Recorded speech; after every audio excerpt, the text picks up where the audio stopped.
ప్రతిరోజు అన్నం, పప్పు, కూరలు వండి బోరు కొట్టిందా? అయితే చట్నీ కూడా అవసరం లేని ఈ బ్రేక్‌ఫాస్ట్ రెసిపీని ట్రై చేయండి. సూపర్ అంటే సూపర్‌గా ఉంటుంది. ముందుగా ఒక బౌల్ తీసుకొని అందులో ఒక కప్పు సూజీ రవ్వ వేసుకోవాలి. 2 స్పూన్ల బేసిన్ పౌడర్ శనగపిండి వేసుకోవాలి.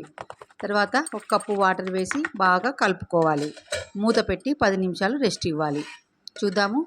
ఇప్పుడు ఉల్లిపాయ ముక్కలు, అలాగే టమాటా ముక్కలు, కొద్దిగా పచ్చిమిర్చి ముక్కలు, కొత్తిమీర, రుచికి తగ్గ ఉప్పు, కొద్దిగా కారము, కొద్దిగా ధనియాల పొడి, 1 స్పూన్ జీలకర్ర, హాఫ్ చెక్క నిమ్మకాయ పిండుకోవాలి.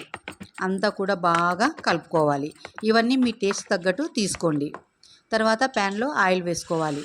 ఆయిల్ వేసుకున్న తర్వాత మనం రెడీ చేసుకున్నటువంటి ఈ పిండిని ఈ విధంగా వేసి గరిటెతో కాస్త ఆయిల్ వేసుకుంటూ కాల్చుకోవాలి. ఎర్రగా కాలిన తర్వాత రెండో వైపు కూడా తిప్పి కాల్చుకోవాలి. సింపుల్ రెసిపీ అండి. చాలా చాలా టేస్ట్గా ఉంటుంది. చూడండి, ఈ విధంగా కాల్చుకొని వేడివేడిగా సర్వ్ చేసుకోవడమే.